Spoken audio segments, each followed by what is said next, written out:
Talktainment Radio, worldwide sound. Talktainmentradio.com. We give you a reason to come. The world's greatest radio. We give you a reason to stay. Radio, the way it should be heard. You got the power. The views and opinions expressed are those of the host and guest and not necessarily those of TalkTainmentRadio.com, the management, the staff, or K&E World Network, LLC.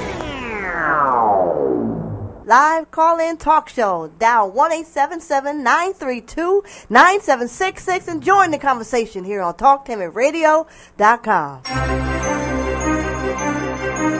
This is the Compensatory Concept with Mr. Neely Fuller, heard exclusively on TalkTainmentRadio.com, the world's greatest radio. Radio, the way it should be heard. And now, Mr. Neely Fuller. If you do not understand white supremacy, which is racism, what it is and how it works, everything else that you understand will only confuse you. Only confuse you. Only confuse you. All righty. Good morning to wherever you are. Good morning, good afternoon, good evening, wherever you are. Welcome to TalkTainmentRadio.com, the world's greatest radio. You are in touch with the Compensatory Concept with Mr. Neely Fuller, Jr. I am the co-host, Mr. Bobby, and this is radio the way it should be heard. Want to give Brother K a special shout-out for taking the show over last week. I had some problems, but they appear to be solved. I want to thank you for that, and thank you for calling in, and you held up your end also, so thank you. Let me introduce to some and present to others Mr. Neely Fuller, Jr., who is on the line live from Washington, D.C. Today's program, for those who do keep notes on this, we're going to have Mr. Fuller talk about distractions in the system of racism, which is white supremacy. Distractions. That's what we're going to lead off with. But, of course, we will answer, or rather Mr. Fuller will answer any questions that you have. I have a boatload of Gmails that hopefully we will get to. As a matter of fact, I was counting them, and I think it may take us 3 weeks to get caught up in that, but we will address those as it goes. Listen, we need your help. We really do, particularly for the second hour of the Compensatory Concept with Mr. Neely Fuller, Jr. Some of you have donated. Some have donated twice. I think a person may have donated 3 times. But we do need that so we can support that with these lights that are on me right now, the cameras, the phones, all that stuff. We really need you to do that. And if this show means a whole lot to you, then just go on the homepage, the TalkTainmentRadio.com homepage, and you'll see a Listen Live button. And underneath the Listen Live button is a yellow donate button. And then we'll have a special announcement. Press that, and you can supply any amount of donations that you want to. Okay, with that being said, again, let me introduce to some and present to others Mr. Neely Fuller, Jr. And as usual, Mr. Fuller, good morning, and how are you? Good morning. I'm still learning. Okay. We're going to try as hard as we can to stay in the compensatory mode here. You have often said on many, many shows that to answer, or rather to solve any problems, or the answer to any problems is to ask questions. So we're going to, again, really concentrate on staying in that compensatory mode. Today we're going to talk about distractions in the system of racism, which is white supremacy. And in the compensatory mode, Mr. Fuller, as we get the show started. By the way, 1-877-932-9766 is the number that you can use to call in, and I'm going to push that one hard also. Mr. Fuller, distractions. In the compensatory form, what are distractions and how do they work? Well, it depends on what people are talking about when they're talking about distractions. Distractions usually mean that you are trying to focus on one thing, but someone is calling your attention to something else. And that's usually what people call distraction. Mm-hmm. So it depends on what frame of reference, what context that anyone is talking about at any given time. there are distractions from focus all the time. I mean, people, trying to get somebody's attention, and it could be a distraction, or it could not be a distraction. It might be a person is calling another person's attention to something that the person has already previously announced that they are interested in. So it's not a distraction. The person is helping the person find what they want, what they're looking for. Because I use that word "want" a lot, W-A-N-T. Everybody wants something. Yes. Every minute of the day, every creature. That's just built in, except when you're asleep. All right? But if you're awake, and you're reasonably awake and conscious, then there's something that you want. Mm-hmm. Every second, people want something. Birds want something. Flowers want something. Bees, even among the plants. I mean, they want sunshine, and they show it by their actions. They lean towards sunshine or water. They have a tendency to do that. You might say a plant doesn't have a mind. Well, they got something, because the plants have a tendency to lean toward which way the water is or which way the sun is, because they get growth from that, nourishment. Mm-hmm. So in that context, that's not a distraction. Okay, anything that leads away from that, I guess, would be considered to be a distraction. Okay. So if you're talking about within the context of racism, yes, and the victims of racism, yes, the victims of racism are always given all kind of distractions away from getting rid of racism, because that's a part of the racist agenda.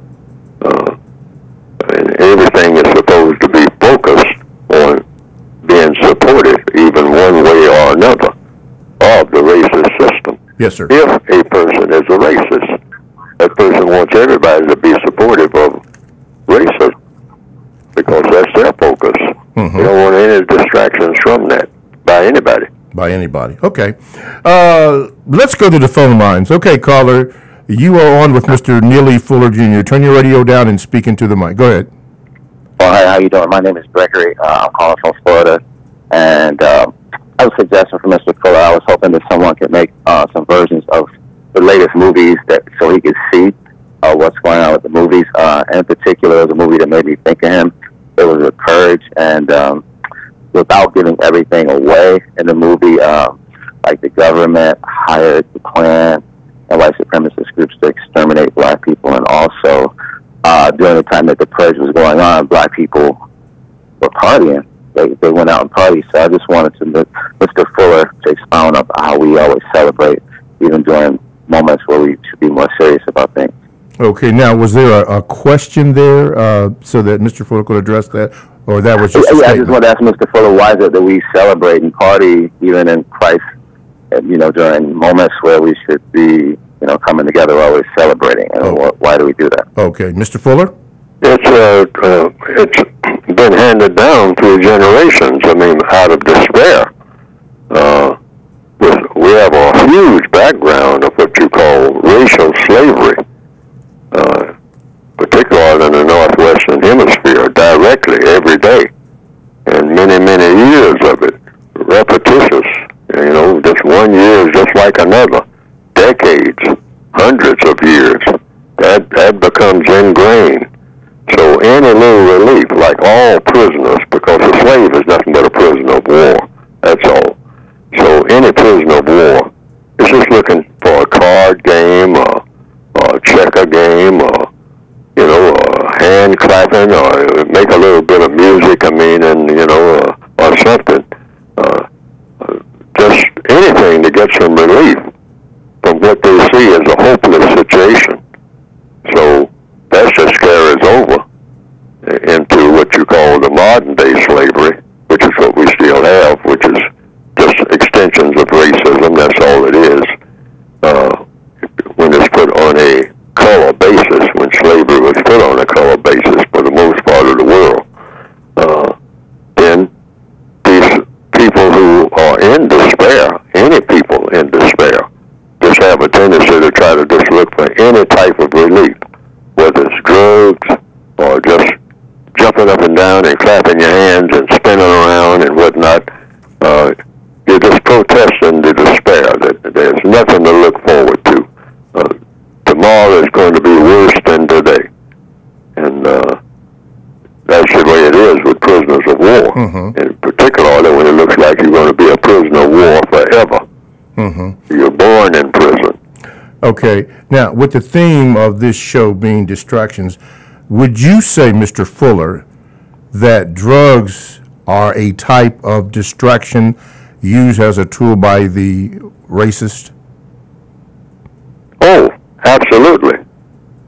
You know, but like in the movie The Godfather, I mean, the racists, they put tons of drugs out for, you know, make them available easily to their victims, the non-white people of the planet. But just like in the movie The Godfather, where the Don Corleone at that meeting said, well, there's one thing about drugs, though. I mean, you know, you're putting it out there, but it might come back to haunt you. I mean, you wind up your own offspring. You might not be using it, but your offspring might want to just start sampling it, something that's really designed for your enemies. And they'll start dabbling in it themselves, and the next thing you know, I mean, what you're putting out, you get a little bit of it on yourself, and it's something really powerful. It might just grab you. Yes. And you can't turn loose to it. That's exactly what has happened, by the way. Exactly. Well, that's what I've heard. I've heard that, you know, there's widespread drug use and death among a growing number of white people. But, you know, that was supposed to be all designed, and white people might even listen to this program and have a double think about this. It was designed for the non-white people, you know. Some sections of the world, they had wars about it. Yes. Opium wars. Yes. I mean, where people of color said, hey, you got all of our people, they're not planting rice, they're not, you know, trying to make noodles, they're not trying to till the land, they're just going to the cities and laying around in alleys, just doing opium all day. I mean, and it's taken a huge toll on the entire population. You know, why you keep doing this? Well, we're doing that to make you weak. Yes. You know, that's the whole idea. Exactly. To make you weak in your mind so that you are easily manipulated. Now, right. I have heard it said, and I don't know if you have, Mr. Fuller, but I have heard it said that the drugs didn't become a problem until the white folks start using, and then they came up with all these treatment centers and the EpiPen and so forth. But when I've heard it said that when black people started using it, it was a war on drugs, and there was no treatment. Do you agree with that statement? Oh, yeah, that was treatment, all right. That was treatment. You get hit over the head, kicked around, I mean, and put behind bars and say that you're a terrible, stupid, useless person, and you're good for absolutely nothing. You should be dead. I mean, you know, oh, yeah, you were abused, you know, because, you know, you're weak-minded. I mean, that's what we say about you people. I mean, you know, you're just weak-minded. You don't have any willpower. I mean, you always just grab hold of something that makes no sense at all and hold on to it like it's something that makes all the sense in the world. That's the way you people are. You're genetically deficient. I mean, you're mentally deficient. You just, we'll tolerate you like we tolerate some of the animals we have to put up with and insects, but that's what you are. That's what they said about us, all right? But it was all being caused, a huge portion of it, by the white supremacists. We didn't know anything about growing that stuff and knowing anything about it. We were just, we grew whatever they told us to grow. Grow cotton. I mean, why? Because, you know, you make clothes out of cotton and all like that. And so we did that. But then they came along and started growing drugs and handing it to us. Yes. As a white supremacist conspiracy. And, you know, and like I said, I alluded to the movie The Godfather. The person literally said that. Said, we're going to try to keep the trade among the dark people, the coloreds. Let them lose their souls. They're nothing but animals anyway. TalkTainmentRadio.com is a 24/7 no-charge worldwide broadcasting facility with hosts delivering on various topics such as news, lifestyle, sports, law, health, wellness, religion, and politics. Now, here are two that I'm going to share with you. This is Libby. Elizabeth Rand will give you all the latest information on holistic living. Very good program. And All in the Family with Yolanda Robinson. Two of the good shows here at Talktainment Radio, and all you have to do is you can go to the TalkTainmentRadio.com homepage, click on programs for the scheduled times, and a little bit about each radio personality. TalkTainmentRadio.com, that's radio the way it should be heard. You are listening to the Compensatory Concept with Mr. Neely Fuller, and if you would like to get in touch with him, you may do so by calling 1-877-932-9766. The topic today of the program is distractions in the system of racism, which is white supremacy. Mr. Fuller has given his opinions on that, but you can call in and talk about that or anything else that you'd like to talk about, and we'll get to your Gmails as we can. Let's go to the phone lines. Go ahead, caller. You're on with Mr. Fuller. Good morning. This is Joe Carter from Harlem. I have a question about in a code book, page 12. In the new revised book? Yes. Okay, page 12? Yes. Okay. It has the 4 basic types of power. Could Mr. Fuller expound on that? Mr. Fuller? 4 basic types of power among the people of the known universe. Yes. Page 12 in the textbook for victims of white supremacy. According to compensatory counter-racist logic, there's reason to believe that there are 4 basic types of power among the people of the known universe. This is just speculative, you might say, if you want to use that word. Number 1 would be all power. Well, I think all people kind of perceive, whether they want to believe it or not, that the first power would be whatever created them, the person. You know, each and every person says, well, hey, I didn't create myself, so there must be something that created me. All right, I'm here. I don't know much about myself. I don't know why I breathe when I'm asleep. I never, I don't think anybody can say truthfully that they remember when they invented something called breathing, and then they started breathing. I think they discovered that they were breathing. So whatever makes you breathe must be more powerful than you, okay? So a lot of people call it God. Some people call it the Creator, Allah, Jehovah, Yahweh, the All-Wise, Brahma, the Holy Ghost, all right, et cetera, et cetera, et cetera. In the textbook for victims of racism, I give it a term called all power. However, I use the term the creator, or sometimes creators if a person prefers that, if you want to. And I say that that's one form of power. Number 1, whatever created things. See, people don't create, and it's been my observation, unless I'm mistaken, I've never seen a person create anything. Creation means you make something out of nothing after you have made nothing in order to put the something in. Okay? I've never seen a person do that. Every person who I've seen do something, even things that were kind of phenomenal, or even heard of people making something, they made it out of something that was already here. Yes. So people don't, in my way of thinking, people don't create anything. They arrange things that are already in the universe, or already in existence, if you want to use that term. They just look at something, look at a rock or look at a piece of wood, and say that I'm going to arrange this. I'm going to arrange this in the form of what I call a house, All right, make a rock house. Get a bunch of them, put them together. They arrange them and make a rock house, a house of stone. Or they'll make a wood house, a house made out of wood, by arranging different pieces of wood that they get called lumber, etc., etc. But they didn't create the lumber.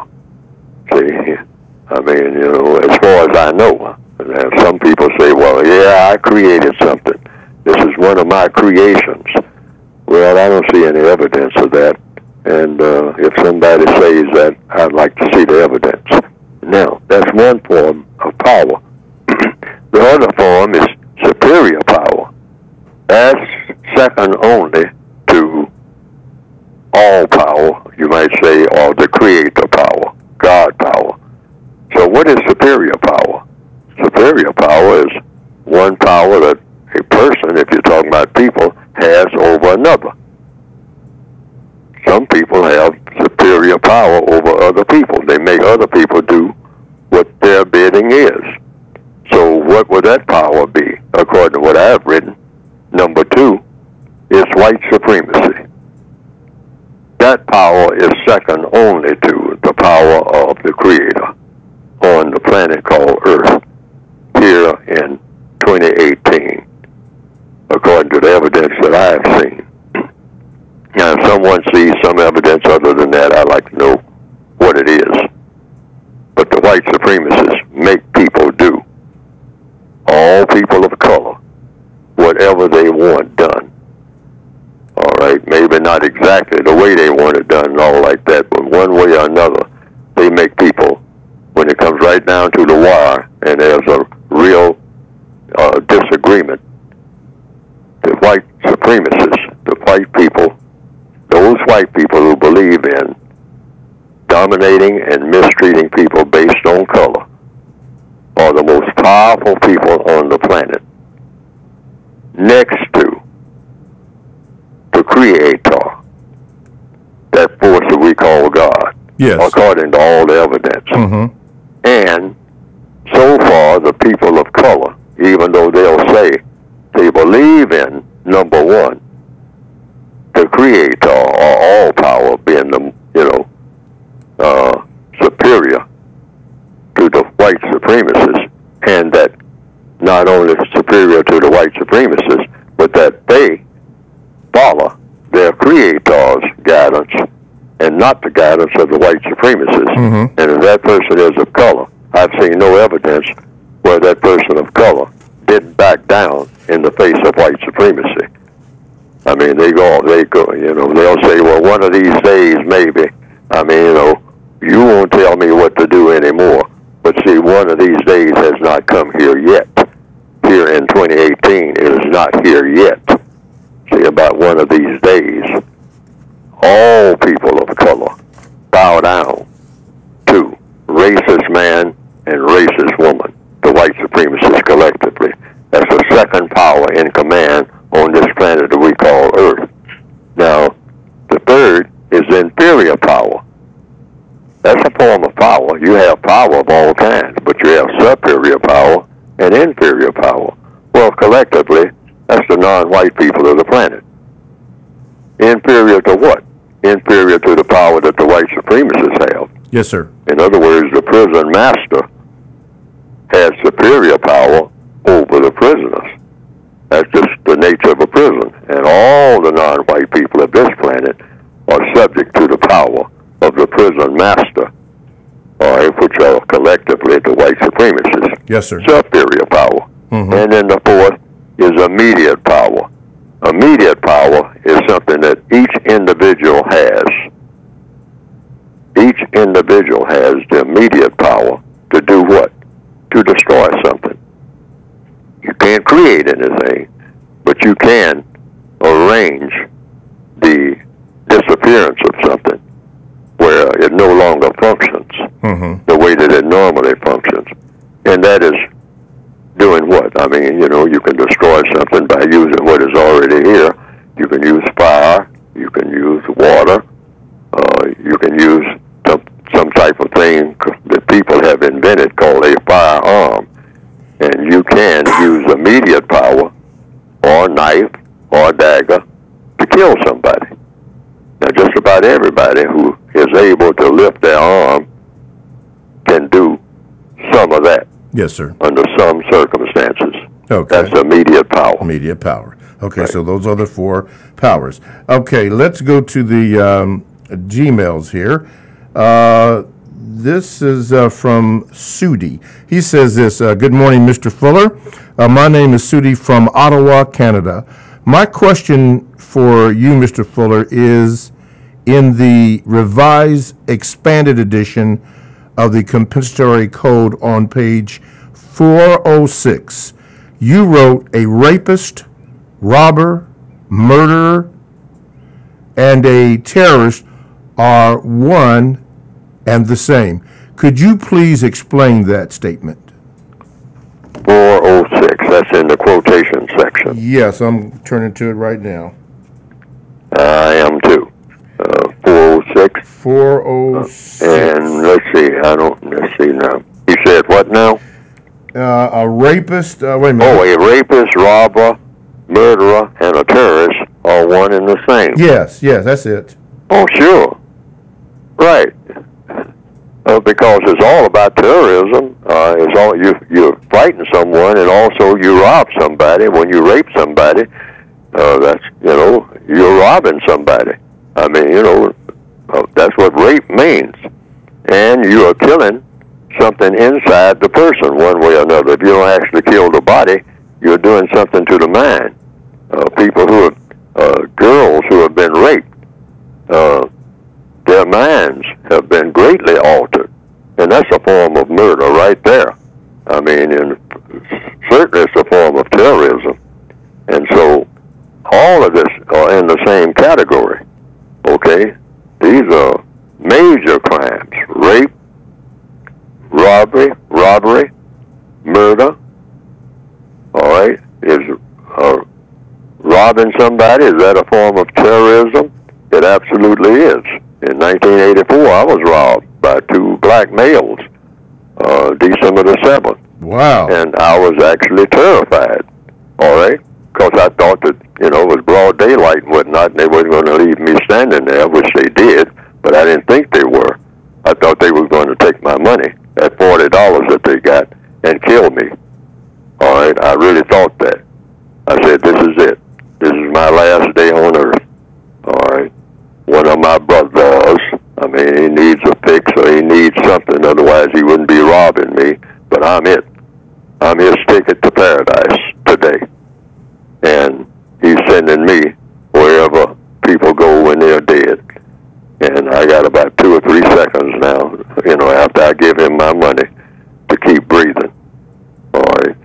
And have the flashes of my entire existence go before my eyes, as they say, and that's it.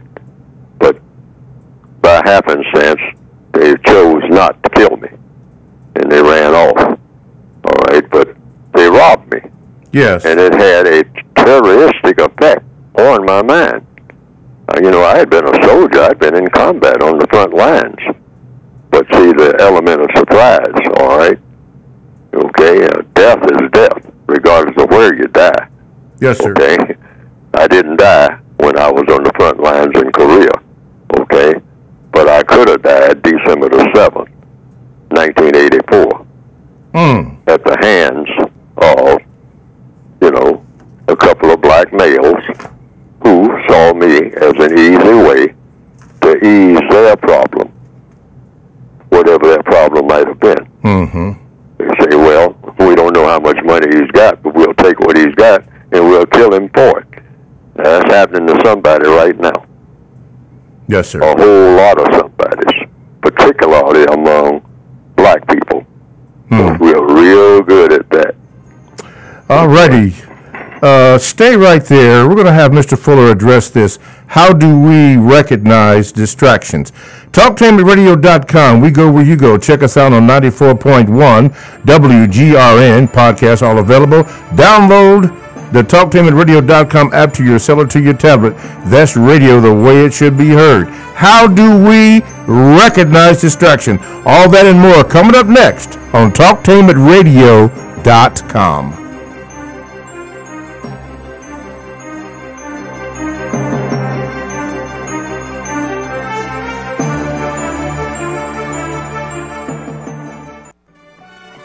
For the best home fragrance and beauty products, shop Ash Kickin online.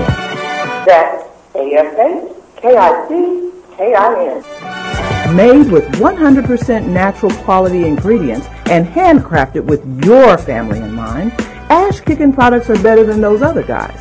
Ash Kickin candles, incense, body butter, face moisturizer, and hair moisturizer are priced just right, and you can get yours at 10% off with coupon code TALK17. Support this 100% black-owned business and get your home and body smelling and feeling all right. That's ASHKICKIN.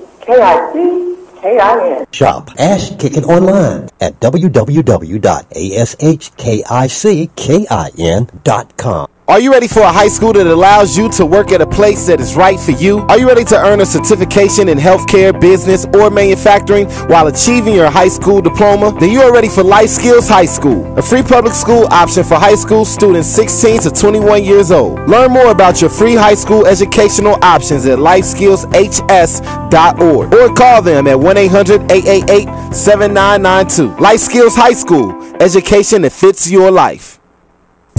If you or someone you know is abusing drugs and or alcohol and want to stop the abuse, contact APDS at 1409 East Livingston Avenue. Office hours are 9 a.m. to 8 p.m. daily and 9 a.m. to 3 p.m. on Saturday. APDS is certified by the Ohio Department of Mental Health and Addiction Services and primarily funded through the Adam H. Board. Fees are based on your income and Medicaid is always accepted. For more information, call 614-253-4448. McGruff, the crime dog here. Let's hear from an identity thief. Identities are easy to catch online. I send people an official-looking email pretending to be their bank or credit card company and ask them to confirm their personal information. Bugs them every time. Safeguard your personal information on the phone, online, and especially at home, because half of identity theft occurs by someone you think you know. Keep your identity to yourself and take a bite out of crime. Learn more from the National Crime Prevention Council at ncpc.org. A message from this station, the U.S. Department of Justice, Crime Prevention Coalition of America, and the National Crime Prevention Council. Hey, wake up. You can't dream your way into college. There are actual steps you need to take, steps that go beyond just getting good grades. So if you're serious about college, visit knowhowtogo.org today. Brought to you by the American Council on Education, Lumina Foundation for Education, and the Ad Council. This is Al Edmondson, owner of a Cutter Brother Rest Barbershop. I'm calling on all barbers and beauticians. It's time for us to unite as one. We can serve our communities better together. Join the Ohio Black Barber Beauty Network. For more information, visit www.obbn.org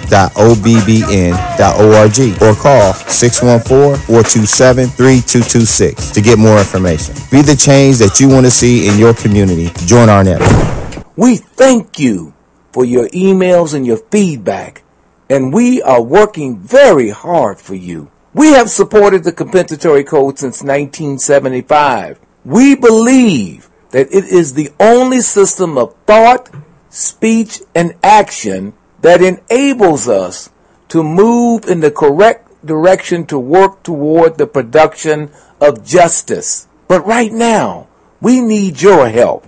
If we're going to continue the Compensatory Concept show each week, we need your support. Now, we thank you and deeply appreciate what you've already donated. Please help us to continue to get the Compensatory Code system of thought, speech, and action out. Please donate today. Go to TalkTainmentRadio.com and hit the yellow donate button on the front page. Donate today. We appreciate any amount that you can give. We thank you so much. Live call-in talk show. Dial 1-877-932-9766 and join the conversation here on TalkTainmentRadio.com. I think I'm entitled. You want answers. I want the truth. You can't handle the truth. Go ahead. Make my day. You got the power.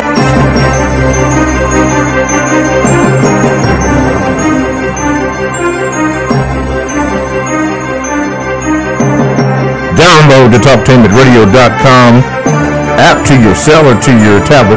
That is radio the way it should be heard. My name is Mr. Bobby. I am the co-host of the Compensatory Concept with Mr. Neely Fuller. Our topic today is distractions in the system of racism, which is white supremacy. To get in contact with the show, you may call 1-877-932-9766. And while you're doing that, you can also inform your friends that we would prefer that you listen to the program by going to the Talktainment Radio app and then click on programs, and there you will see the Compensatory Concept with Mr. Neely Fuller. That's live on Wednesday. You can catch the live show.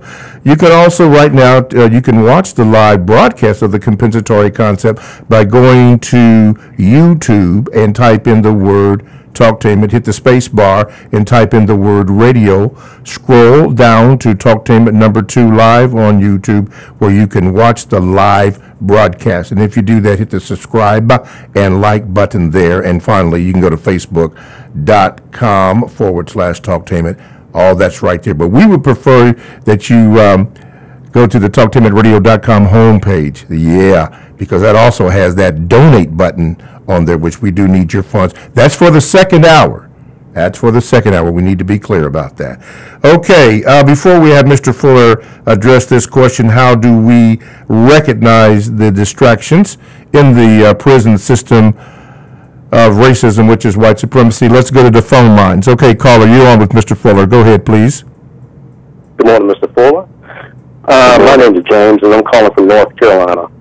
Mr. Fuller, based on logic, you have suggested to all black females that if their black male mate were to hit them one time, they should end the relationship permanently. Based on the same logic, do you suggest to all victims of racism to exercise the same zero-tolerance policy regarding racists who have committed an innumerable amount of war crimes against them and proven to be unwilling and or unable to stop the violent behavior? Wait a minute. What was the core of that question? The core of the question, sir, is if black females should have a zero tolerance of violence with black males, should all victims of racism have a zero tolerance, no forgiveness policy with racists who have committed an innumerable amount of crimes against them, based on logic? Well, it depends on circumstances about that. But what I was talking about within the area of one-on-one sexuality between non-white males, non-white females, that should be an absolute, because there's so much of it. I mean, it's so prevalent worldwide that the black male, for instance, takes a position that he is supposed to have authority over the black female, and that what he says goes, and that he can use brutal force against her to make her do his will. And this is not logical under any circumstance, and it's certainly not logical under the circumstances in which a black male and a black female find themselves, because the black male is not in charge of anything. There's no such thing as a black man anywhere on the planet in the system of white supremacy. Your manhood is gone. Once you become a victim of white supremacy, you become a prisoner of war of the white supremacists. You can no longer claim to be a man because you can't manage anything. Managers manage something. We don't manage anything. We pretend that we manage something. We try to, make our voices heavy and try to be what you call that cliche term, the alpha male and all like that. And we, we build muscles and get hairdos that look ominous and all like that. And we don't fight in the white supremacists at all with none of that. That's a sham. Okay. Forget that. Not being able to do that, we try to impose some type of authority over the black female, who we perceive to be in a weak position, which she is, if she's right there in the house with you. So therefore, we try to get a little bit of, what we call manhood by brutalizing the black female. In some parts of the world, even stigmatizing her sexuality by having what you call that operation they do on the clitoris, so that she can't get any sexual pleasure and all like that. That type of brutality. That's brutality. Can I say something, sir? Yes, sir. I agree with everything you said. You're 100% true, but not all black males are like that. But, you know, in many cases, for the ones who do behave that way and think that way, it's because of the influence of racism. A lot of those ideas came directly from them, and, you know, I don't do that, and I don't think any black male anywhere should act that way. But, you know, the things that the racists have done to us are a million times worse than what we do to each other, and our behavior is the result of what they have done and are still doing to us. Mr. Fuller? Absolutely. Yes. So that's the cause. All the more reason why we should resist as best we can doing it. But why should, you know, we be harder on each other than we're going to be on the racists? And I'm not suggesting we go out and behave violently. But if we're going to have a zero-tolerance policy of violence, that should be universal. Shouldn't it, sir? Mr. Fuller? Well, in other words, I said that we shouldn't, maybe it wasn't understood, the context in which I was talking about, what we were talking about, and that is the interaction between black males and black females. I was saying that when a black male uses bodily harm, strikes, for instance, sticks his fist, or even slaps a black female about something he had a disagreement with her about something she said, or she didn't obey him, and all like that. She should take that as an indication. She should take that as an indication that the relationship is over. Okay. And it should be understood by both parties. Yes. See, that's an announcement. See, she doesn't retaliate or anything like that. She just simply say, "Oh, you're announcing to me that we don't have a relationship. I mean, this is zero. This is gone. I mean, you know, I'm no longer your partner." That's an announcement. All right, that's a codified announcement. Same way, but should we take it the same way when it comes to racists? Sir? Should we take it the same way when it comes to racists? When they commit these violent acts against us, that, you know, hey, it's over. Well, wait a minute. I want to get the question. Should we take the violent acts that the racists perpetuate against non-white people? Yes. Should we say, hey, it's over? I mean, you know, it's going to take a while, you know, before, you know, racism finally ends, and I hope it finally does. But should we just say, hey, you know, this is a violent relationship, you know, it's not healthy, you know, we can no longer coexist together anymore. We wish you well, you go your way, we go our way, and we'll do our own thing. We're trying to seek justice. Should that be our position? Well, when you talk about justice, you're talking about worldwide. Otherwise, you don't have justice, and is the world going to include white people? See, now we're going to have to face that question sooner or later. Yeah, we need to do that. So some people take the philosophy that one or the other of these two people, categories of people, white people, non-white people, should disappear from this planet. Period. All right? Now, if you take that position, then that's the position that you take. And you make a code, I mean, that's designed to do that.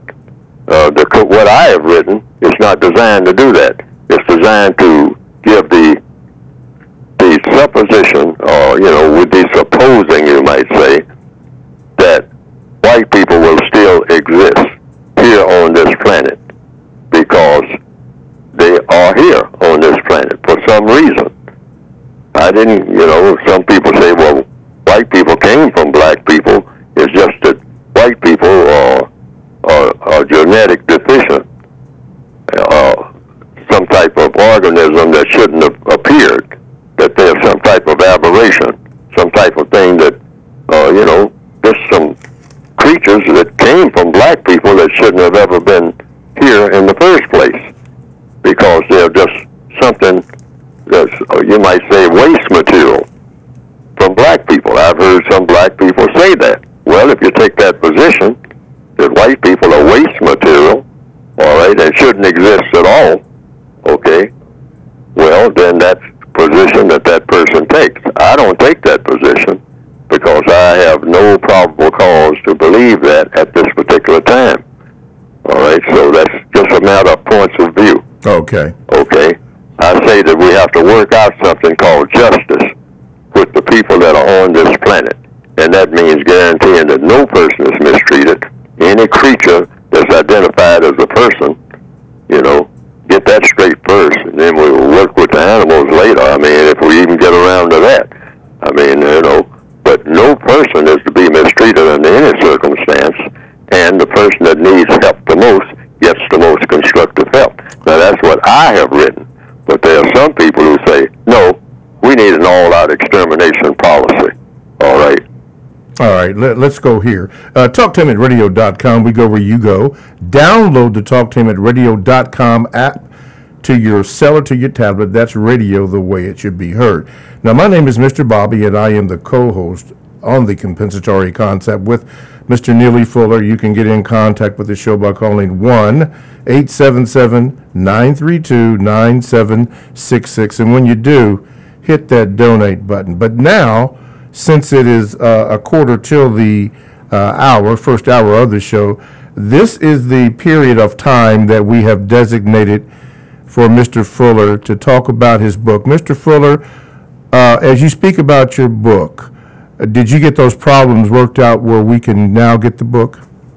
Not the basic book. I still have, I've been told, in stock, just a few of the word guides that are available right this minute. And then they have a distribution problem, but a few of the word guides are available as of today anyway. But the basic expanded revised edition, it would be about a week, I've been told, as of yesterday. Maybe a week to 10 days. And then you can go to producejustice.com and you will see both books there. Then both books will be available at that time. Okay. About a week to 10 days from this date, August the 1st, now 2018. Does that include the distribution to what is so-called the UK and also what is so-called That's Canada? what I've been told, to the UK and to Canada. Okay. You know, and some people might want just the basic book, which hasn't been available at all for about a month now. And some people might want the complete set, which both books should be available in about 10 days. Okay. Just go to producejustice.com. Producejustice.com. Alrighty. 1-877-932-9766 is the number that you can call right now as the phone lines are available. And you can speak to Mr. Fuller and ask him your question. Going to the Gmails, let's go this. This comes from Brother Baba Tunde.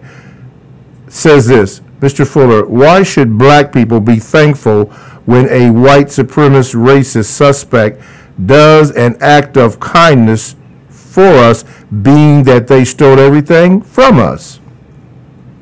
Courtesy, that's all. Doesn't cost you anything. Because black people should learn to be courteous anyway. That's something that's been taken away from us. And so we need to regain that so that we get in the habit of doing it among ourselves when everything gets straightened out. And you can do it among all people. Just be courteous. Don't let anybody be more courteous than you. I mean, you know, being rude is not a characteristic that anybody should want to be associated with him or her. Okay. I mean, just, you know, we should practice the type of things that we want to have when the world becomes, with our efforts, the type of world that the world should be for everybody and should have been in the beginning, if it was not that way in the beginning. Okay. We should always be aiming to be universal man and universal woman in tune with the very best that the universe can provide in every area of activity. And courtesy is just one small thing, you might say, but important thing, and very easy thing to offer. A person gives gives you something that you need or want, or is constructive value, allows you to have, even though the person may have been a thief or a robber or whatever, a murderer, and the person does something that has some constructive value, you thank that person. All right? It doesn't hurt to do that. Doesn't hurt. Okay. Right. All righty. Going to the Gmails. This comes from Negro Off Your Knees. Mr. Fuller, I disagree with you, and I have an issue. You make a lot of great points, but where you continue to miss the mark, Mr. Fuller, is when you continue to push this idea that white supremacy is coming for you if you have color in your skin. It's much more complex than that today. That worked in the 1500s through the 1900s, but here in the 21st century, the white supremacists now using red, yellow, and brown races as buffers to continue keeping most oppressed people on the planet, that is black people, on the bottom. Sure, they may not love those other so-called people of color, which is a term we all need to stop using, by the way, but they have so-called yellow man on the verge of becoming white. Arabs and many so-called brown people come here and get classified as white, not black, so you must consider that, Mr. Fuller. And finally, also consider that many of these hardcore white supremacists date and marry Asian women while still remaining blatantly anti-black and other so-called people of color. So, Mr. Fuller, what I'm saying is you need to update your talking points because they're outdated. It worked during Elijah Muhammad's time, but not now today. Response, please. Well, according to what I have written, I put the umbrella of three categories of people. White people. Wait a minute. Excuse me. There's some noise in the background. Caller, if that's you, could you cut down your radio because we can't hear Mr. Fuller respond. Thank you. Mr. Fuller? White people, non-white people, and white supremacists. Those are the three categories that I have chosen. Now, the white supremacists have black people slaughtering each other by the bushel around the clock. When you're dead, you're dead. Doesn't make any difference who killed you. All right? Black people keep trying to sidestep that. Okay? So the white supremacists can influence anybody to kill non-white people. Mainly non-white people of any shade. Yellow people, so-called. These are the categories that they came up with. I mean, they say that we got a yellow people category, and we'll get them to kill each other and kill other people of other shades. Black people, brown people will kill brown people. There are plenty of brown people who are called brown, even though most black people are brown. All right. See, we can't let ourselves get confused about that non-white category. Okay. All people in the non-white category slaughter each other, mistreat each other all day, every day. The system of white supremacy requires that. I mean, there's no harmony between people of these categories. You can't find harmony among any of the people of this planet. I mean, harmony meaning they get along very well with each other. I mean, just because they look alike. No, they're going at each other and going at other people because the white supremacists keep it that way. Yes, sir. Among all of the categories of tan people, you know, they don't get a free ride from other tan people just because they're tan. No, they rob each other, kill each other, rape, the whole 9 yards. Black people who are filling up the jails and whatnot, for the most part, are there for things that they do to other black people. Yes. Not for the things that they're doing to white people. Yes. I mean, truth be told. I mean, you ask them, what are you in for? All right? I'm in for murder, triple murder, quadruple murder, robbery, thievery. Say, well, who did you rob? Who did you murder? Who did you steal from? Hey, my cousin, you know. He's just as black as me. Yeah. All right? I killed him. And, you know, we had a falling out. You know. See what I mean? So what are we talking about? We got to keep focused on what we're talking about. However, this is just my view. Yes, sir. However, we got something else is real magic in the code. Okay. What the gentleman said is correct. He said, maybe I need to update my thinking and start thinking in another way. Okay. I don't know what that other way would be, but whatever it is. All right. Under what? VGQ? VGQ. That's why I invented that term. Okay. So that black people do not get into arguments about which direction we should go. All righty. You just go to the direction that you see fit and tell other people to go in that direction that you see fit. All right. That's a part of the code until we all, by, some way down the line, we will all discover which way is the correct way. And the only way to do that is for everybody to have a voice in which way to go. I'm not changing mine so far. Okay. On what I'm saying. Let's go to the phone lines. Caller, you're on with Mr. Neely Fuller quickly as we're up against an hour. Yes, I wanted to know if Mr. Fuller purposely wrote his book in the fashion that, to me, it looks like a car manual. Like you can go to it and, you can find what you need, like fix this part, that part. But at the same time, with all due respect, I'm not trying to be funny. It also is not like a narrative book, so it's really not something that somebody could just take and, reword or spoil. So I just wondered, did he do that as a caution when he made the code? Okay. Mr. Fuller? The answer is yes. That's exactly the way that I intended to write it. And if it has that effect, at least I have one witness that it did have that effect. And that's the witness that just called. I mean, it did have that effect on that person because I wanted it to have that effect.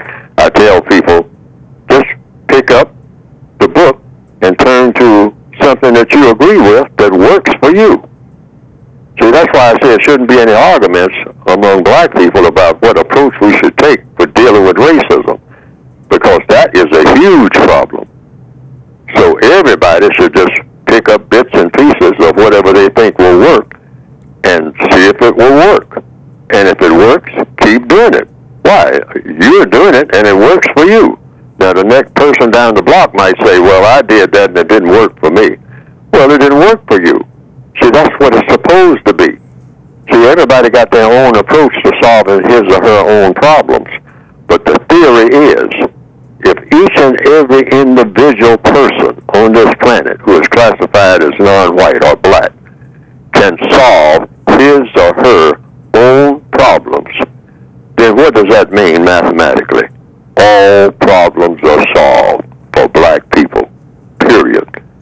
That's why all of these arguments about what approach we should take needs to be eliminated immediately, because all these arguments do is that we all keep going around in that same barbershop circle of just one argument leading to another argument that leads to another argument that leads to another argument. Yes, sir. And we just have compounded arguments at the end of the day. What the code is designed to do to say, hey, everybody go the way that they see fit by picking and choosing from a whole set of what could be called arguments, and pick those things only that work for him or her. Leave everything else alone, because what works for you may not work for the other person. That's why I wrote the book that way. All right? What works for me may not work for the other person. So I don't dictate anything. I just say, this is like a buffet. You go into a buffet, you go into a restaurant, you say, hey, the greens help my body. My body's built on greens, so I'm ordering greens. I heard that. We have to leave it there, Mr. Fuller. All right. Okay. TalkTimeRadio.com, the world's greatest radio the way it should be heard. Thank you for the pleasure of your time. Stay tuned for the second hour.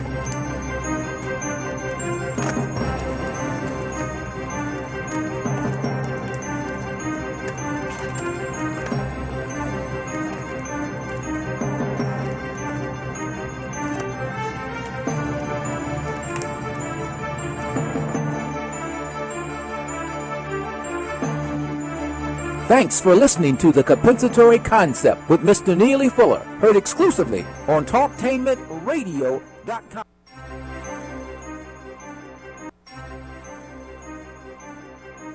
This is Talktainment Radio Worldwide Sound.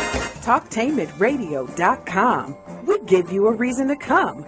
The world's greatest radio. We give you a reason to stay. Radio, the way it should be heard. You got the power. The views and opinions expressed are those of the host and guest and not necessarily those of TalkTainmentRadio.com, the management, the staff, or K&E World Network, LLC. Live call-in talk show. Dial 1-877-932-9766 and join the conversation here on TalkTainmentRadio.com. This is the Compensatory Concept with Mr. Neely Fuller, heard exclusively on TalkTainmentRadio.com, the world's greatest radio. Radio, the way it should be heard. And now, Mr. Neely Fuller. If you do not understand white supremacy, which is racism, what it is and how it works, everything else that you understand will only confuse you. Only confuse you. Only confuse you. All righty.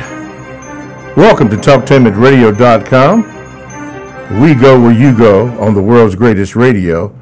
And now you are in touch with the Compensatory Concept with Mr. Neely Fuller Jr. I am your co-host, Mr. Bobby, and this is radio the way it should be heard. We've been talking about distractions. Mr. Fuller gave his suggestions on that, and we've been answering questions to that effect and trying to roll in the other questions to that. Listen, this is also the second hour is the donate hour, and we do need your contributions. We simply do. There will be a special announcement at the middle of the program to speak more about that, but we need you to do that or pick that up. Some have donated twice, 3 times, but if you haven't, ma'am, sir, find it in your heart to donate to the program so we can keep this going, because you have to understand that this program does not have to be here, and there would be a tremendous void, to me. I don't get paid to do this, not at all. I do this as my contribution to justice, and I love it. I'm not complaining, not one single bit, even no matter what cards or letters that come in. But you have to have the presence of mind to realize just the treasure that you have with you. So keep that in mind as you do that. We're talking about distractions, and Mr. Fuller will address this. How do we recognize a distraction, or what do we do about it? And he mentioned last time in the violence of a black man hitting somebody, but does that work in the system of racism, which is white supremacy, when they do that to us? Let's go to the phone lines. Caller, you're on with Mr. Fuller. Go ahead, please. Good morning, Mr. Fuller. Good morning. Speaking of distractions, is that old so-called royal wedding that took place in England? I thought that was a big distraction from stuff that's real. I call that a desperate PR program that Queen Elizabeth's playing games with. Now, Britain is a declining power. She's in a vicious economic competition with Germany for Europe. Her colonies want to break off and demand reparations. Her Commonwealth wants to break off. They say the monarchy is outdated. Some people don't want a monarchy over there at all. So she pulls this old royal wedding as a desperate PR program, trying to show us that Britain's supposed to be inclusive, that it's a modernized monarchy now. I don't buy it for a second. Now, the fact that this prominent British prince goes out on a blind date and get this Canadian Hollywood biracial black woman as his bride, that don't even sound right. The blind date don't even sound right. And he was supposed to propose to her while she was roasting a chicken. That don't even sound right. That man's got servants at his disposal. Why would he have his old lady roasting a chicken? That whole thing doesn't even sound right. I call it a desperate PR program, a desperate distraction to distract people from the fact that them UK folks are heavily in debt. They're competing with Germany for the economic control of Europe. The colonies want to break off and demand reparations. The Commonwealth say they're incompetent and they want to pull off. So like I say, that's just a desperate PR program. I tell black people don't buy into it. Is there a question from Mr. Fuller? That was good, by the way. Mr. Carter, what do you think about that old desperate PR wedding that old biracial black woman married that old redheaded Nazi boy? Okay. Mr. Fuller? Well, according to what I've written in the code, I just go directly to what they might call marriage, which might include sexual intercourse. And I'm saying sexual intercourse between a white person and a non-white person in the system of white supremacy is an abuse of power on the part of the white person. I mean, it's not personal. The way that I have written it, it's just the effect. It gives the illusion that the system of racism is over or is approaching being over, that we can have sexual intercourse and that will eliminate racism. Actually, in the system of white supremacy, that should be the last thing if you're really serious. You have sexual intercourse last between people who are having a huge disagreement in the other areas of activity: economics, education, entertainment, labor, law, politics, religion, and you're at war with each other. You don't engage in sexual intercourse when there's a war going on with the people that you're having war against. I mean, that's rape. That's what it amounts to. That's the definition of rape. It's a part of the robbery. All right? No matter how it looks on the surface. What you mean to say you ain't romantic? What's the question? Wait a minute. What's the question now? You don't see the whole thing as being romantic? Being what now? Progress for black people? She said romantic. You don't see the whole thing as being romantic? And progress for well, hold it now. Okay, let's deal with the word romantic. That means in the ways of the Romans. Well, you don't want to follow their ways either. I mean, according to interaction between what we call the ancient Romans, the Roman Empire, and non-white people. That's romance. That's what that is, Romans. I mean, in the ways like the Romans do. Well, what did the Romans do back in that part of history? Well, for one thing, they burned, raped, conquered people of color.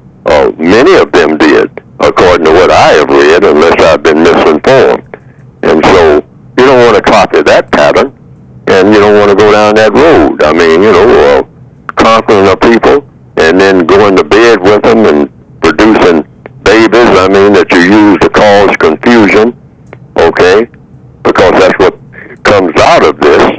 You get more confusion because we haven't gotten the other things straight yet. Yes. Economics, education, entertainment. See, going to bed is any one-on-one. A one male with one female, understand. Usually they try to make some type of agreement about what the overall relationship is going to be before you get in bed. You don't get in bed and then start talking about what is your name. No, see, that's not the order of which things should be done. So in talking about this, hello? I take it you don't see this as progress for black people. Say that again now. Now, you don't see this as progress for black people? No. This is nothing but a form of rape. Why? Because we are prisoners of war. If you're a person of color and you're on this planet in 2018, you are already captured. You're under the system of white supremacy. There's no other government that you're under. None. Zero. That's according to what I have written. Now, that's either true or false. There's no other government. If you got color in your skin, you are under the system of white supremacy. Period. You're not under any other system of any kind.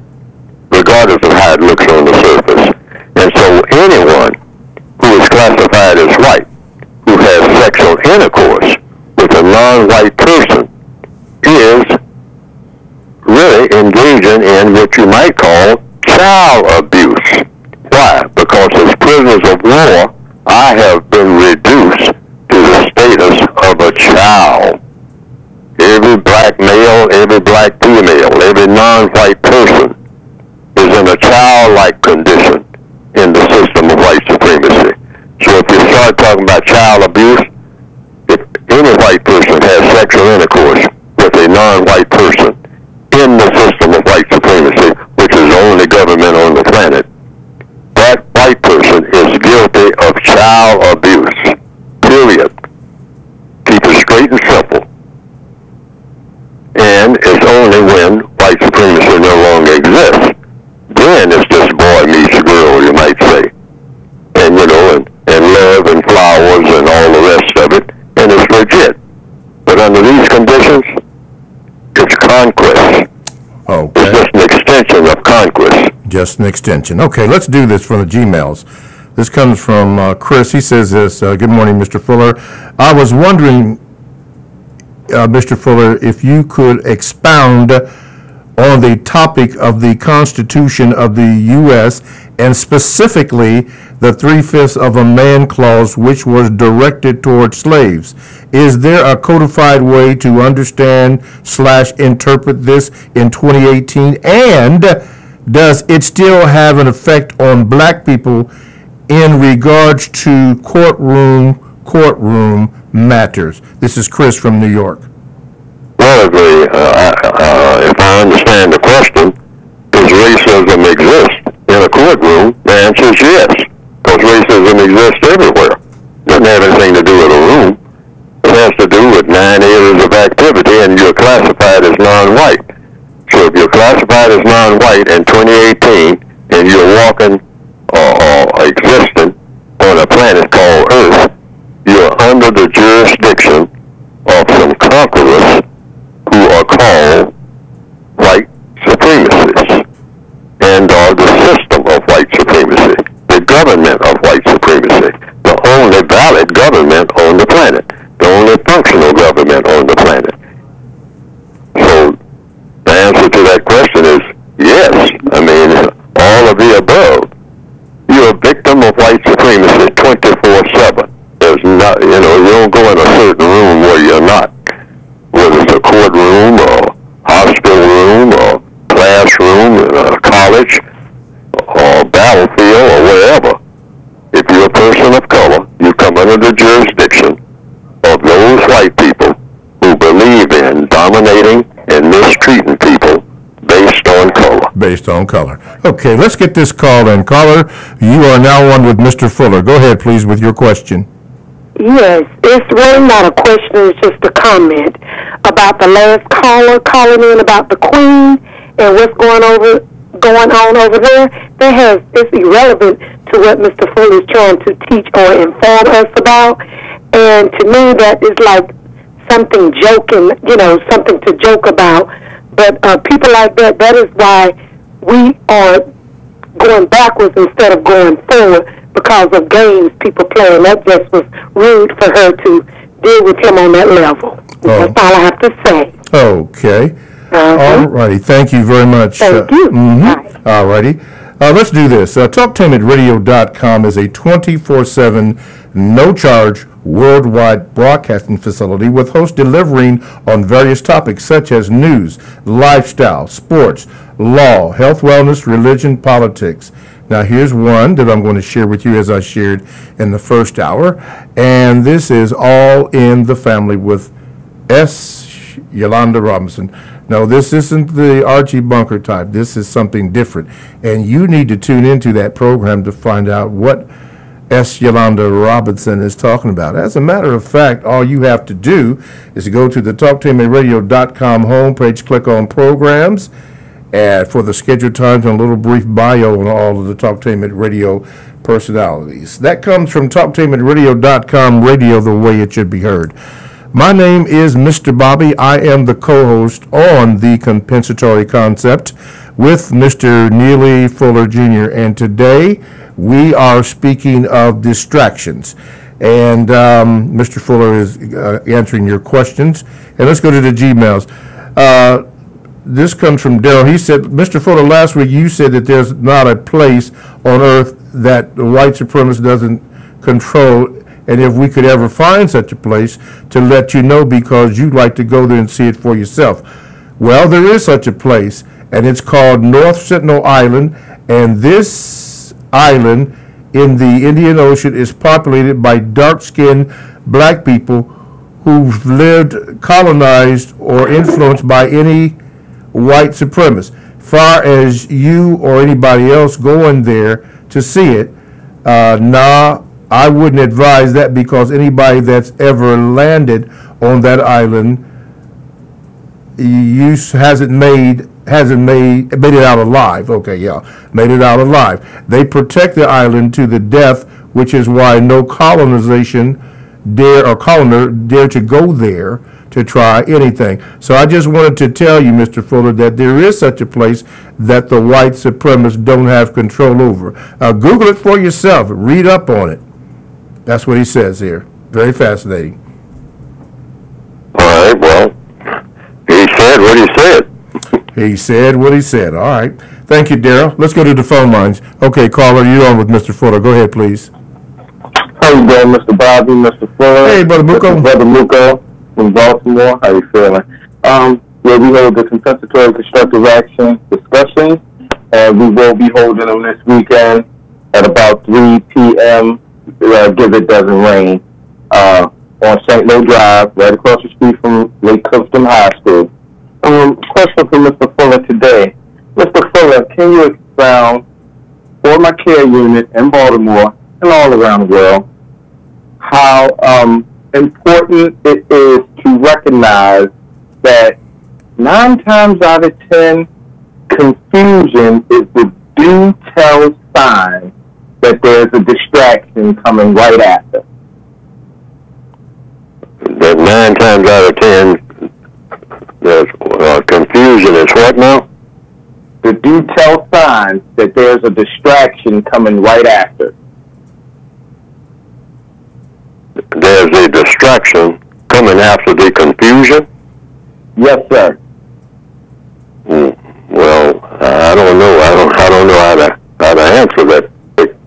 But confusion is distraction. Distraction is confusion. Right. It's all the same thing. When you're distracted, the whole purpose for distracting someone is to cause confusion. In the way that I understand, if I understand what you're saying. Okay, Brother Muko, can you maybe elaborate just a little more, or maybe give an example of that type of confusion? I think Mr. Fuller hit it right on. Okay. On point, like he always does. And then that's what I meant, by the way, Mr. Fuller. I just wanted you to say it without me, actually saying it. I guess that was VDQ in a way, but all the time I try to warn my care unit that if you see confusion or you detect confusion in a conversation, in a situation, that 9 times out of 10, that confusion is a form of distraction, or a distraction is coming right after to confuse you more. I got you. So, yeah, I think Mr. Fuller hit it right on the nail, like he always does. Before I let you go, is that what those collaborators are doing in your city? Absolutely. Okay. Absolutely. This is why I wanted Mr. Fuller to clear it up, which he has been doing all morning. Yes. This is an absolutely great topic. And I wasn't even going to call him, but I always like to check in with my 2 major guys. Okay. So, yeah, that was definitely it. Okay. Yeah, that was it. And thank you, and thank you for the call, and thank you for the T-shirts, by the way. Thank you. No problem. Okay. You're welcome. All right. Mr. Fuller, let's continue here. Speaking on distractions, this just comes from the Gmail from Yatora. Good morning, Mr. Fuller. Can you share some experiences or stories on the outcome of times you've discussed racism, white supremacy with white people? How do you find it plays out when talking to white people about racism? Also, do you suggest talking to white people about racism? I suggest talking to white people about producing justice. That's the best way to go about doing it. You get better communications that way, at least initially. Now, it may get a little more difficult to communicate as the discussion goes on, but I have found from experience, if you start off talking about racism to a white person, the initial reaction is nervousness and then a tendency to back away from the subject altogether. Okay. So if you're going to be serious about trying to solve the problem and you run across a white person who is interested in problem solving, you just simply address problem solving in a larger envelope, meaning the one thing that you want to achieve is justice, initially, which is balance between people, which means guaranteeing that no person is mistreated and the person that needs help the most gets the most constructive help. Yes. So you define the word justice first. Okay. And so you just talk about justice. You define it or they define it? No, you define it to them. Okay. What do you mean by it? All right. Guaranteeing that no person is mistreated, that's number one, and guaranteeing that the person that needs help the most gets the most constructive help. Now, I think this is the best approach to take, and this is what I advise to do in the code book, that when you're talking to white people, always talk about from the standpoint of what is missing is a thing called justice. And we need to bring justice into being because it doesn't exist anywhere. All right? And what does it mean? So you want to define that. Okay. Before, as you go along with anything. I hear some talking in the background. I think there's a caller on. Caller, if you're on, can you cut your radio down? Mr. Fuller hears some distracting noise. Okay, go ahead, Mr. Fuller. Yeah, see, that is, we're talking about distractions. See, that could be one. Okay. Now, you want to talk about justice, but you define justice so that you be on the same page. Otherwise, you're going to get confusion in the conversation, and it's going to lead nowhere. So you say, well, your idea of justice is guaranteeing that no person is mistreated and guaranteeing that the person that needs help the most gets the most constructive help each and every day, everywhere on the planet, at all times without exception. That no person is mistreated. Nobody gets mistreated, because if anybody's getting mistreated, you can't have justice. All right? And does the person that needs help the most gets the most constructive help? If you don't have that, you don't have justice. So that should be your aim. So you tell the person that's your aim for the entire conversation. Now, then you start trying to work out how to get there. Okay. Now, somewhere along the line, the subject, I'm almost sure, of racism is going to come up. You don't bring it up. Okay. See, I've told people, particularly on jobs, never bring up the subject of racism. Wait for somebody else to bring it up. Then that's when the floor is open to talk about racism. But always go in talking about what you're trying to achieve by getting rid of racism and getting rid of all forms of mistreatment. Because racism is just one form of mistreatment. Yes. It just so happened in 2018, it's the greatest form of mistreatment on the planet that we call Earth. But you start off talking about it.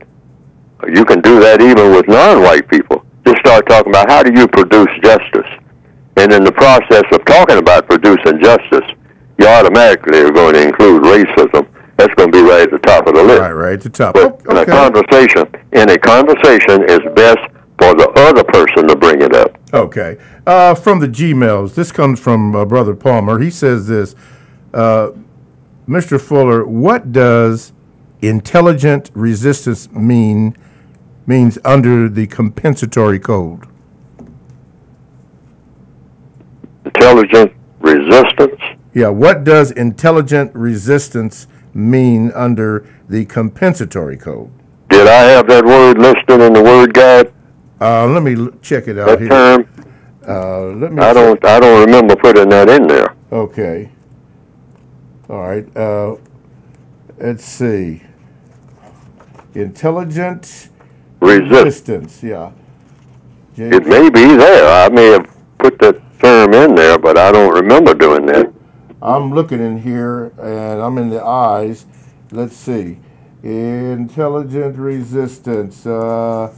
Infinite. I'm almost there. Insensitive ST. Okay. Here's intelligent quotient. Yeah, wait a minute. Intelligent counter intelligence. I don't see intelligent resistance. You don't see intelligent resistance, I don't think. Let me make sure. No, I don't see it in the code book. I've looked through there. The closest I could come is intelligent quotient, which is IQ, and intelligence counterintelligence. That's it. Well, has the caller seen that in any of my writings? I cannot answer for the caller. I'm just reading the Yes, but I'm saying the caller should know whether or not he or she has seen intelligent resistance in Neely Fuller's writings. Okay. Yeah. So I'm asking that now. The caller. Is the caller still there? Oh, no. This was from the Gmails. Oh, the Gmail. Yeah. Oh, okay.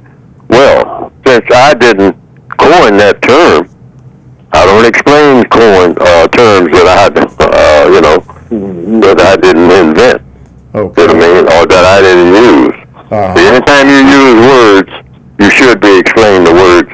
You should be able to explain the words that you use. Otherwise, you shouldn't use them. Okay. So I wouldn't know how to answer that. Intelligent resistance. The person who invented that term should answer that. That's the codified procedure. Whomever invents a term should explain the term fully. Mm-hmm. Yeah, and you've said that in the past, so that we can make everything clear. Oh yes, you don't want what? You don't want distraction, and you don't want confusion. All right? And the way to do that is for everybody to explain exactly what they mean. Because different people, when we use the same words, we have different meanings for the same words. So each person, when he or she speaks, should say, this is what I mean when I use this word, when I use this term. So since I don't recall ever using the term intelligent resistance, so I couldn't explain what that meant at all. Okay. Sorry, Brother Palmer, if you were listening, we couldn't get to that. Let's take a quick call while we're doing that. Go ahead, caller. You're on with Mr. Fuller. Go ahead, please. Hi, Jim from Pittsburgh. Can you hear me? Yes, go ahead, Jim. Hi, yes, my question is for Mr. Fuller. So let me just say you're a very wise man. I've taken your words into my heart. It's developed me as a man, and I thank you for that. But I want to get your take on one point. Us, the Africans in the West, the so-called African Americans, being that we're in the heart of white supremacy and not being naive that white supremacy is a global matter, not being naive to that, but Mr. Fuller, would it not be wise for us to look to form our own country elsewhere, namely on the African continent? I wanted to get your feelings on that. Would it be wise to look to what on other continents? To form another country for African Americans and perhaps descendants of slaves in the Western Hemisphere, because it just seems to me that we're in the heart of this matter. We're like someone who's swimming in the river and there's crocodiles all around us. Now, getting to land, the crocodile could come to land for you, but being in the middle of the water, we can't really do much. It's very hard here. So would it not be wise for us to get out of the heart of white supremacy, being the Western Hemisphere, and look to form our own country elsewhere? Well, if a person wants to try to do that, but I have said that the position I have taken is that the white supremacists run everything everywhere. Mm-hmm. Yeah. They're non-white people. They run it, either directly or indirectly. Remote control in all areas of activity. Economics, education, entertainment, labor, law, politics, religion, sex, war. They dominate the people who are going to fight other people. When non-white people fight each other, they orchestrate that. They're behind it. They finance it. They're in control of all of the money that is on the planet, either directly and indirectly, because they're in control of the value of the money, what that money can do, where it goes, and whomever receives it, what they can use it for. The white supremacists control it if it's a person of color doing it. That's what supreme means. Yes. It doesn't mean partial. It's absolute. Okay. So anywhere you go to the bottom of the ocean. If you're a person of color, the white supremacists know where the bottom of the ocean is. Okay, I'm so sorry. I have to cut it off for the break. Sorry about that. Sorry, callers, but we're up against the break. TalkTimeAtRadio.com. We go where you go. Check us out on 94.1 WGRN. Podcasts are available. Download the TalkTimeAtRadio.com to your cell phone or to your app. That's radio the way it should be heard. Stay right there. We have more of Mr. Fuller coming up next.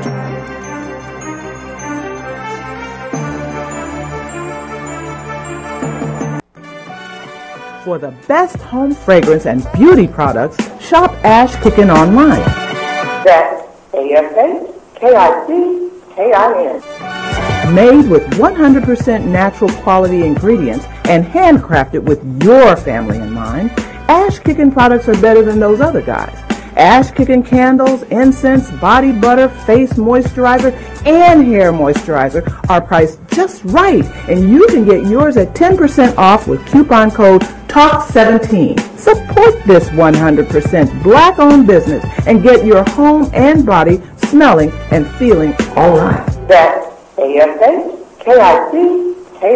Shop Ash Kickin online at www.ashkickin.com. Are you ready for a high school that allows you to work at a place that is right for you? Are you ready to earn a certification in healthcare, business, or manufacturing while achieving your high school diploma? Then you are ready for Life Skills High School, a free public school option for high school students 16 to 21 years old. Learn more about your free high school educational options at lifeskillshs.org or call them at 1-800-888-7992. Life Skills High School, education that fits your life.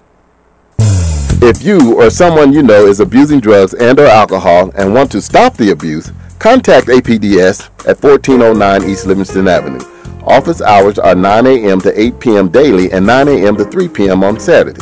APDS is certified by the Ohio Department of Mental Health and Addiction Services and primarily funded through the Adam H. Board.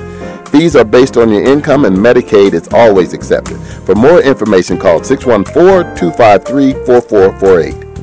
McGruff the Crime Dog here. Let's hear from an identity thief. Identities are easy to catch online. I send people an official-looking email pretending to be their bank or credit card company and ask them to confirm their personal information. Books them every time. Safeguard your personal information on the phone, online, and especially at home, because half of identity theft occurs by someone you think you know. Keep your identity to yourself and take a bite out of crime. Learn more from the National Crime Prevention Council at ncpc.org. A message from this station, the U.S. Department of Justice, Crime Prevention Coalition of America, and the National Crime Prevention Council. Hey, wake up. You can't dream your way into college. There are actual steps you need to take. Steps that go beyond just getting good grades. So if you're serious about college, visit knowhowtogo.org today. Brought to you by the American Council on Education, the Lumina Foundation for Education, and the Ad Council. This is Al Edmondson, owner of a Cutter Brother Rest Barbershop. I'm calling on all barbers and beauticians. It's time for us to unite as one. We can serve our communities better together. Join the Ohio Black Barber Beauty Network. For more information, visit www.obbn.org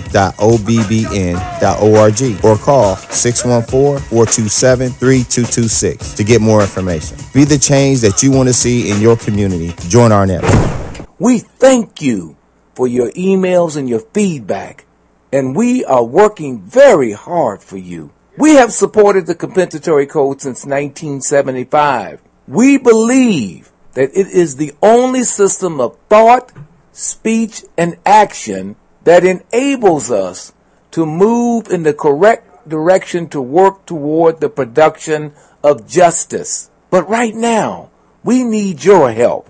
If we're going to continue the Compensatory Concept show each week, we need your support. Now, we thank you and deeply appreciate what you've already donated. Please help us to continue to get the Compensatory Code system of thought, speech, and action out. Please donate today. Go to TalkTainmentRadio.com and hit the yellow donate button on the front page. Donate today. We appreciate any amount that you can give. We thank you so much. Live call-in talk show. Dial 1-877-932-9766 and join the conversation here on TalkTameRadio.com. I think I'm entitled. You want answers. I want the truth. You can't handle the truth. Go ahead. Make my day. You got the power. Alrighty. TalkTameRadio.com. We go where you go. You can simply download the TalkTameRadio.com app to your cell or to your tablet. That's radio the way it should be heard. Let me say this. My name is Mr. Bobby, and I am the co-host of the Compensatory Concept with Mr. Fuller. Sometimes when we have to go to break and Mr. Fuller is up against the break, I'm told that I have to break it off. I do not mean to interrupt Mr. Fuller as he's talking, but that's radio, and I have to do that. I say that because I'm often accused of cutting Mr. Fuller off, and I have no intention on cutting Mr. Fuller off. And Mr. Fuller and I have, he has spoken to me that if he gets off subject or off topic, to bring him in, which is going to cause, or bring him back, which is going to cause another interruption. But it is never on purpose, and never to do any never to do anything wrong with Mr. Fuller whatsoever. So I just wanted you to know that. You can call in by calling 1-877-932-9766 is the number. Let's go right to the phone lines. Okay, caller, you're on with Mr. Fuller. Go ahead, please, and thank you. Hi, can you hear me? Yes, go ahead. Okay.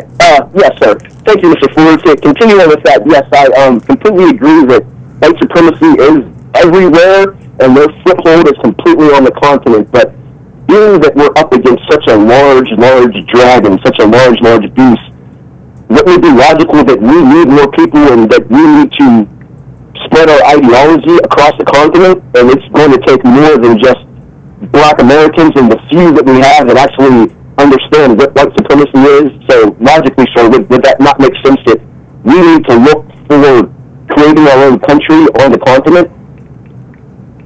Well, I've heard people say that, and under VGQ, people who want to do that should do it if they think that will work. I don't think it will work for the reason that I've been given.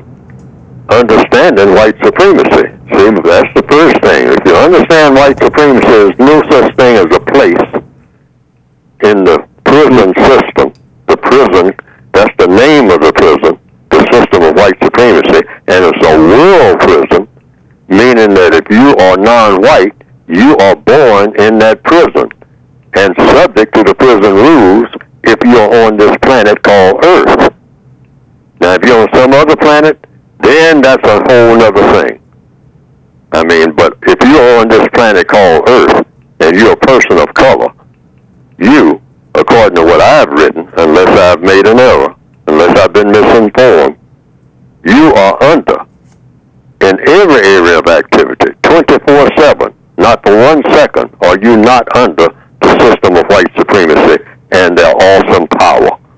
All right. Okay, that's what the supreme means, which means moving from one room to another on this planet is just like moving from one cell to another on this planet.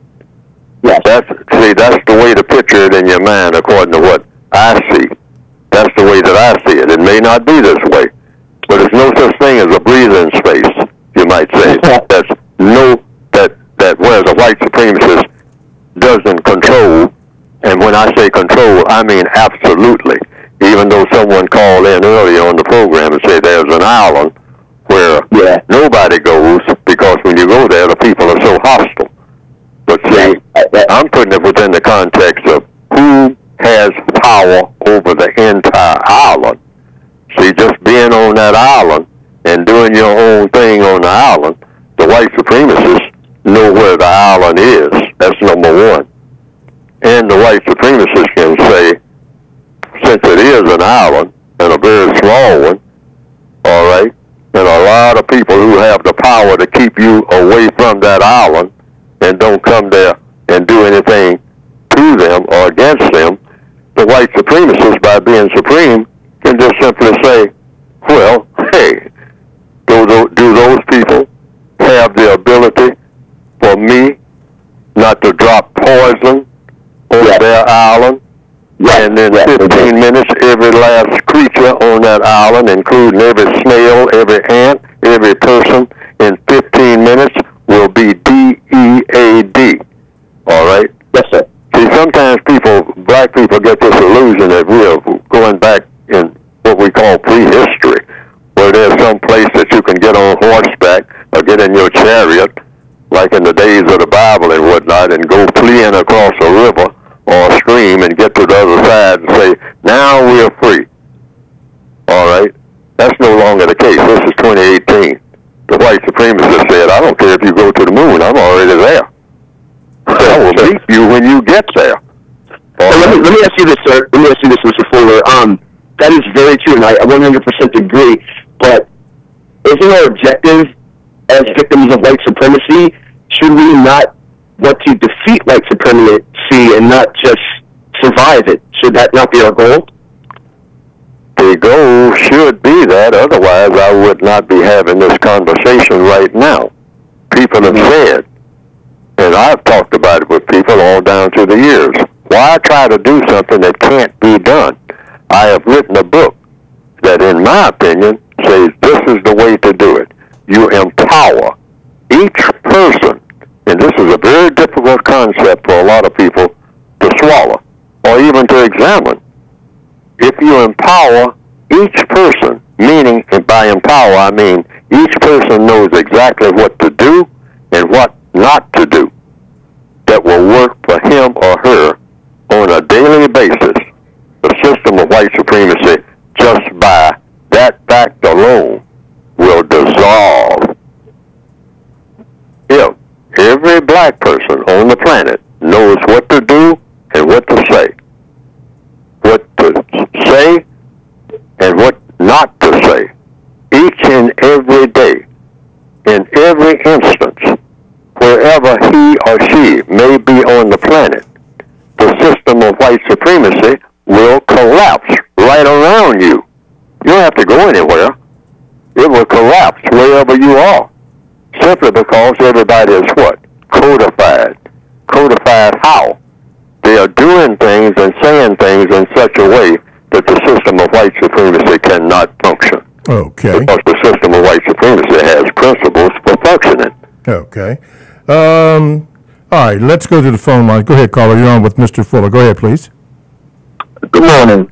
Mr. Fuller, you made a statement before that said, Black Lives Matter only to those who don't matter. I would like you to elaborate on the end part of that statement in terms of those who don't matter, and also I'd like to put an addition on to that. You have white supremacists who fund Black Lives Matter. So are those the people that don't matter as well? Well, the Black Lives Matter that's a saying, I understand, that a few black ladies came up with. Some people may know their names. I mean, it just didn't come out of the air somewhere. Somebody coined these terms. So that's the person that can best explain what the term Black Matters means. See, I said earlier in this program, anybody who coins a term should be able to explain what the term means. But functionally, it's been my observation in raising the question, do Black Lives matter? And if Black lives do matter, whom do Black lives matter to? All right? And what do you mean when Black lives matter? Black lives matter in what context? When? Where? Well, I'm assuming it means Black lives matter all the time. Matter how?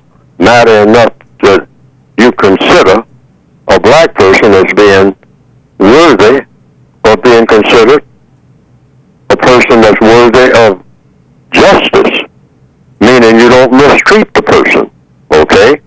And you help the person because the person needs help. That's it. That's the criteria. You don't mistreat the person, and you help the person because the person needs help. So when I look around and I see the condition of black people, I concluded, no, Black lives don't matter. not even to a whole lot of black people. Wow. As a whole, that's what I see. Now, this has to be true, otherwise, why are we even having this conversation on this program every week, or even this very minute? Evidently, black lives do not matter to somebody, and that somebody must be important enough that if it doesn't matter to that somebody, and that would be racist man and racist woman who have control of the resources of this planet, then that means black lives don't matter. See what I mean? They don't matter in a way that they should matter. In a way that they should, yes. And if they do, where's the evidence? Good question. Matter to whom? When? Under what circumstance? Okay. I mean, where's the proof that black lives matter? Yeah, good questions there. Before we take our 15-minute, or rather 45-minute break, here's a question from Brother Price. He says this, Mr. Fuller, you say ultimately we want the white supremacists to either do away with the current system and produce justice, or either purge us. Now, my question is, haven't they already been purging us, Mr. Fuller? And what should our posture be during the slaughter of our people? Should we be docile prisoners and let them have their way with zero resistance? Or should we start proactively engaging the known white supremacists, those that have proven they are a threat to the black people? All of those questions are answered in the textbook, throughout the entire textbook. That's what the code is for. See, we're running right past what I say is the solution. That's just my idea, a proposal for the solution. Really, Neely Fuller doesn't have a solution to the race problem, because no one has a solution to the race problem according to evidence. Everybody has a theory about what the solution is. Why? Because we still have a race problem. See, when a person says they have the solution to the race problem, I, myself, Neely Fuller, in a codified manner, is raised the question. Because I always say all problems are solved through questions and answers. What do I say? And because a person said to me some years ago, said, Fuller, you got correct approach maybe, and you got correct intentions and whatnot. He said, but you ain't really got the solution to the race problem. I got the solution to the race problem. And then I raised the question, how can you have the solution and I have the problem? Wow. See, that's the question. That goes right to the jugular. See, no dribbling down the court. That's a slam dunk question. How can a victim of racism have the problem of racism, and here's a person or a group of persons or any person anywhere in space or anywhere saying they have the solution when the problem is still there? You don't have the problem until what? According to counter-racist science, you don't have a solution to a problem until there's no longer a problem. That's the only proof that you have the solution. Yes, sir. Everybody got a theory about how to solve a problem. Even an ant understands that. All right? But is the problem solved? That's the only way that you can say you have the solution and have credibility. All right. And that includes Neely Fuller. Okay. I say I have a proposal for a solution. That's the accurate way to describe it. Gotcha. TalkTameAtRadio.com. We go where you go. Download the TalkTameAtRadio.com app to your cell or to your tablet. That's radio the way it should be heard. My name is Mr. Bobby. I am the co-host on the Compensatory Concept with Mr. Neely Fuller. Now, this is the time where we set aside for Mr. Fuller to talk about the book briefly. Go ahead, Mr. Fuller. Well, you can get the book in about 7 to 10 days, I have been told, by going to producejustice.com. That's my regular website. I had a distribution problem, so the basic textbook was not being distributed, so I had to stop advertising it as being available.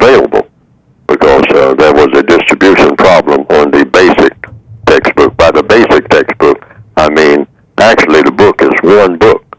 I have 2 volumes of the same book, really, but I usually refer to the basic book as one that a person can read without having the second volume, which is basically a word guide.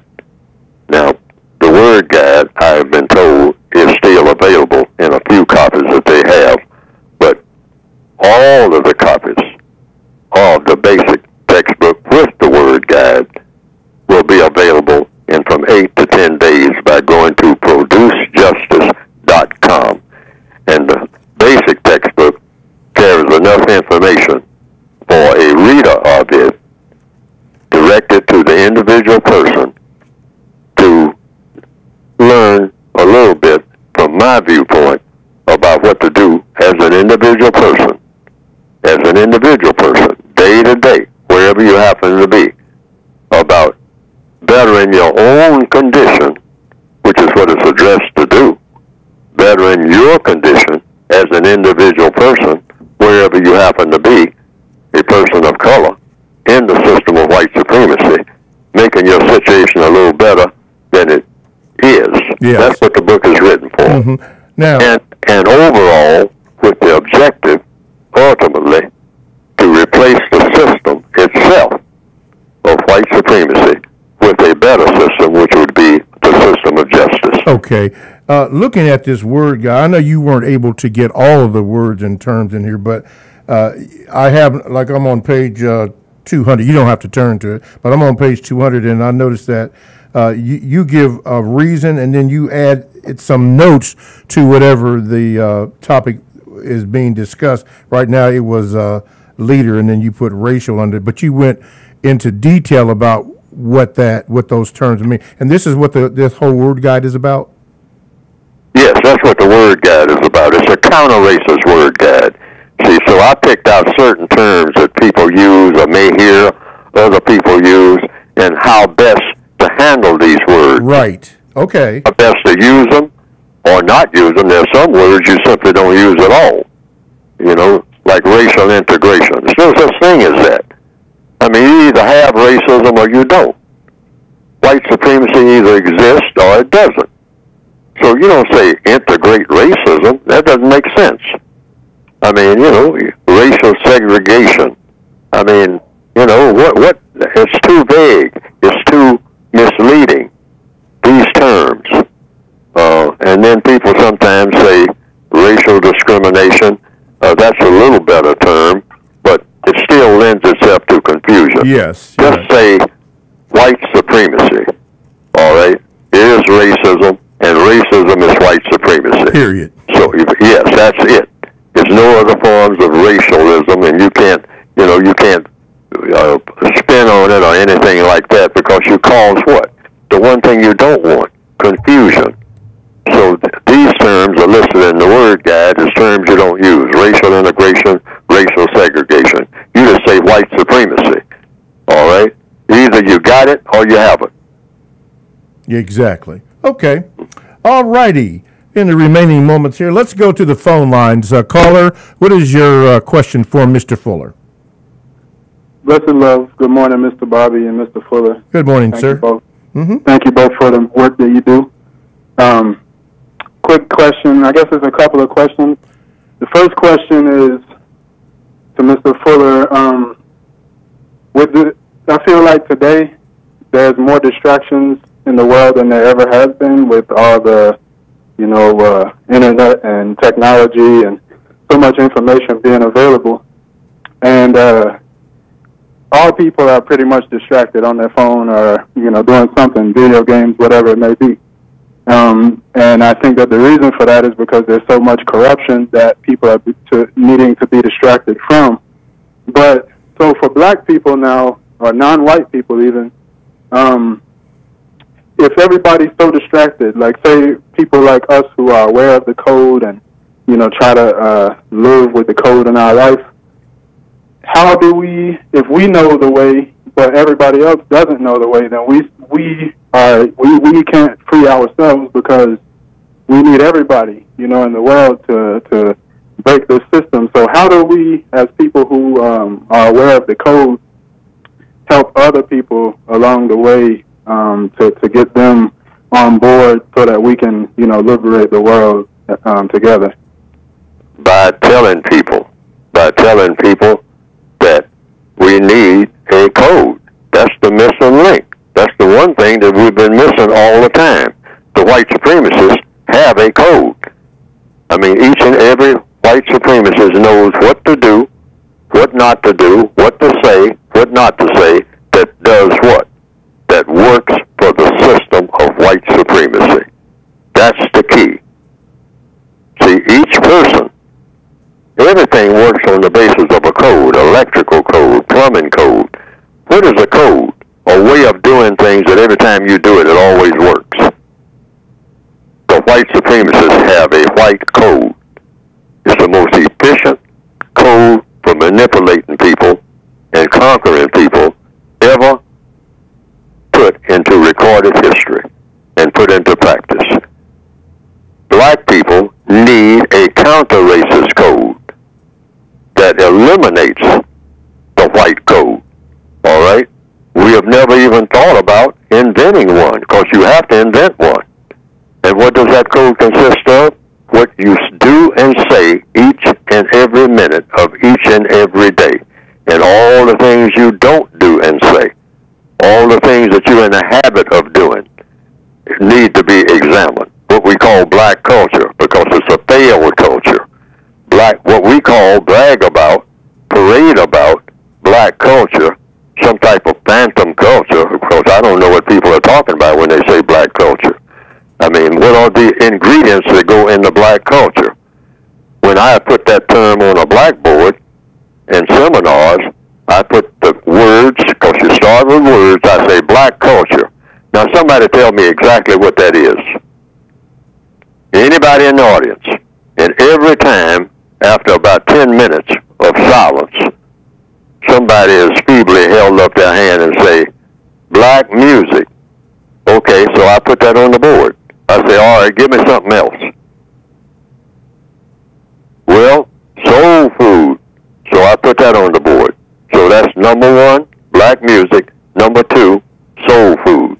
All right, give me something else. Silence.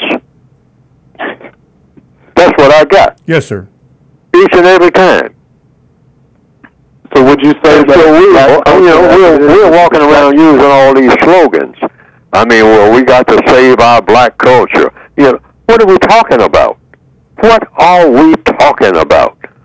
What we need is a black culture, because something that's counter-racist. That's what black culture in essence should be. Something that's effective. When you do it, it works against racism and works for justice. We don't have it. Yes. How do you get it? You're going to have a code to get it, which means certain things you do, certain things you don't do, certain things you say, certain things you don't say. And this is each and every minute of each and every day, wherever you happen to be. And you don't deviate from it. You stick with it. You don't move from it. If you move from it, it's not a code. Exactly. You do the same thing that always works. You don't ever do anything that doesn't work.